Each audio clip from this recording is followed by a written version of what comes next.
Respect is also somebody, what I believe only can give if he knows what is being to be insulted, put down. He knows what is pain, so he doesn't want to give this to somebody else. You know, this is for me what has to do with respect.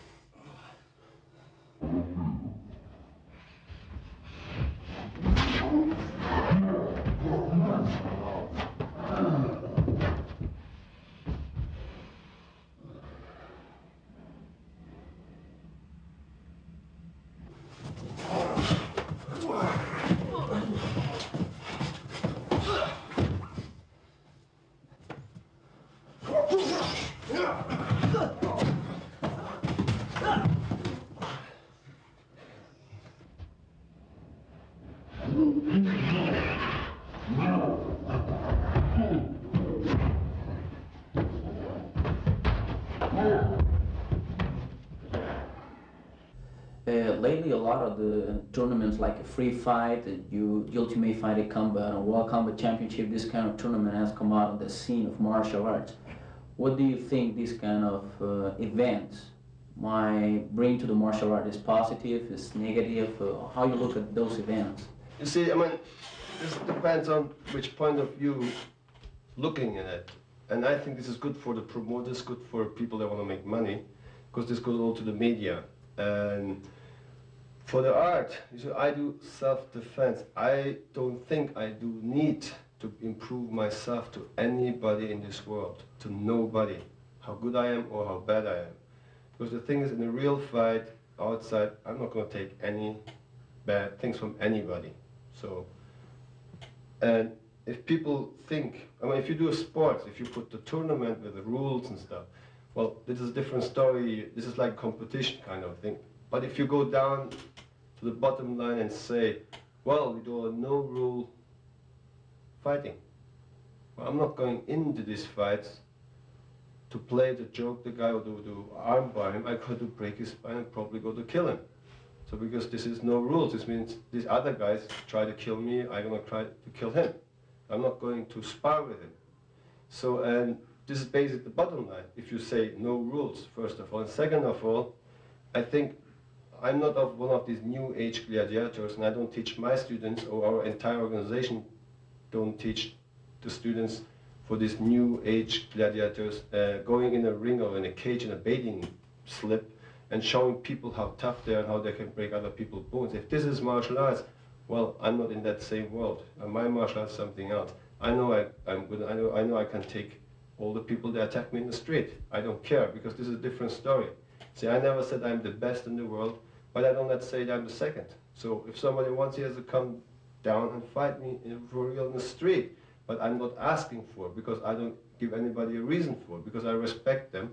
If he is a karate man or a taekwondo man, I teach my students to learn their history, to learn their techniques. If they come to this school, don't tell them, oh, Wing Chun is good, your techniques are so shit, karate is stupid.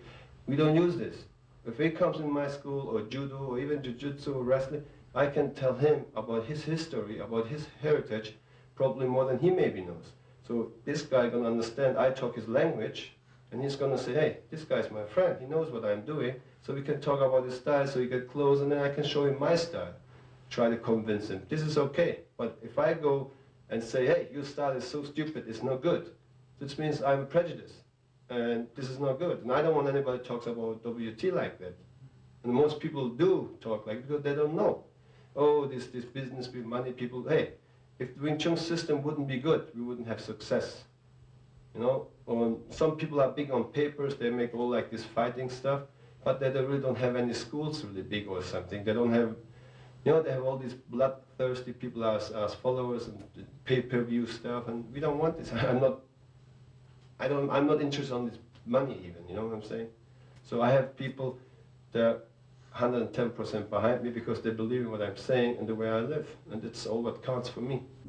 Because of these tournaments, the martial art world have turned the focus on the grappling aspect of martial art. How a Wing Chun fighter approach the grappling, or how you personally look at this aspect of fighting? this is a good question. I think it's a big historical thing right now, the ground fighting, especially in America. You know, the Americans are quite naive in general, not all of them, of course, and they didn't deal with it. See, in Europe, it's from the ancient time, from the history, even the Spain, Greek, my own country, Turkish, you know, like the Persian, they all are wrestlers, you know. The real art, the martial arts, you know, it's been developed in China, but my thing is it comes actually from Egypt and from pancration, you know, like the Greek, Roman fighting. They've been mixed and went to China and to India, get the philosophy from Bodhidharma, came to China, and all these styles developed there, you know. Whatever each style, the really history goes back to China, goes back to there. And so there is ground fighting always in there, but most people, of course, they don't spend attention. But see, here in Europe, people do a lot more judo, jiu-jitsu, wrestling stuff. They're used to the ground fighting, you know, and especially myself. So most people are making a mistake, or they say, oh, well, I mean, he goes and he did Thai boxing, he did karate. They think I did this to become good in those styles. I was never interested to become good in this. I did this to study these motions, this combination, all this stuff, the techniques of the other styles, to use my Wing Chun much better. If I understand the other attack, I can understand Wing Chun much better. Because Wing Chun is a system, works in every possibilities in the street, doesn't matter. But, you know, if you understand the attack, you're not scared of the attack, you're not afraid. And see, our organization, or my Grandmaster Luan Ting, after he separated himself from the association, after late Grandmaster Deep Man passed away, he reformed the whole Wing Chun concept. When he even, everybody says well, he modified. He did modify, but basically he went back to the ancient Wing Chun time. He went to Red China to search for all this information to create the Wing Chun WT system today. And he brought it to my Sifu, and my Sifu made it much more for the, you know, the way he was teaching is much more for European. You couldn't teach the same way, which is been taught in Hong Kong, here in Europe in the beginning. You know, when I start, I have to chase up and down the hall just with punches for years. And everybody left because they get bored. You know, you don't want to just form. And my Sifu changed it a lot. We did a lot of partner exercises, you know, and we had a lot of people come and challenge. They come just in rows.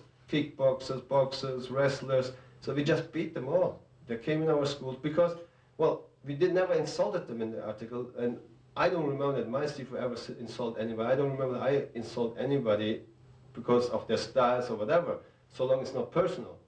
And because we was talking about self-defense, and we show in articles how Wing Chun works. Of course, to make it understandable to the average person, he doesn't know anything about the art. So you have to use like a karate punch, you have to use like a box. And people misinterpreted this. They thought we are against the boxer. But we never mentioned in our article, we just show a boxer give a hook, we show Wing Chun how it works. And so people saw that and come and enjoy to our organization, and some people come challenge us because they thought we have something against.